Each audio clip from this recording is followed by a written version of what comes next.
arms.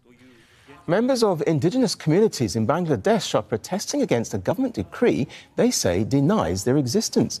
Media have been ordered to avoid using the word indigenous during coverage of the UN's International Day of the World's Indigenous Peoples. The government has been trying to censor the word for years, insisting there are no such groups in the country. About 3 million people in Bangladesh claim the status. Tanvir Chaudhry has more from Madhupur in Bangladesh. Bangladesh is home to more than 54 indigenous peoples. They speak more than 35 languages and have distinct cultural identities. Yet they are referred to collectively as Adivashis. Chandra Dalbat teaches young people about their cultural heritage to ensure it is passed on to future generations.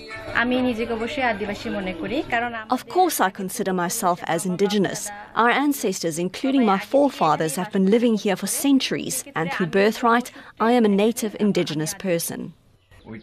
Indigenous groups represent nearly 2% of the population of 168 million. Bangladesh to this day has not adopted the 2007 UN Declaration on the Rights of Indigenous Peoples, and the land rights of the indigenous communities in this country still remain one of the most contentious and unresolved issues.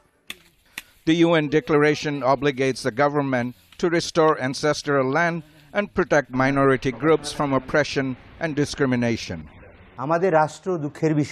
It is unfortunate that our state still refuses to recognize the identity of our people as indigenous for more than a decade now, which is wrong. If indigenous people are recognized as per the UN mandate, it could also serve the nation's interests by accepting the cultural and ethnic diversity of all concerned.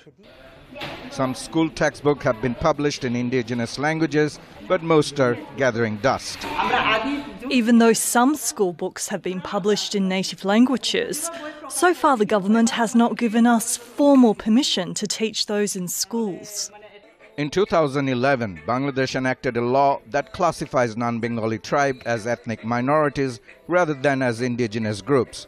Right groups and analysts think that formal recognition of indigenous peoples would mean the return of lands and protection of fundamental rights, which is why the government is reluctant to adopt the UN resolution.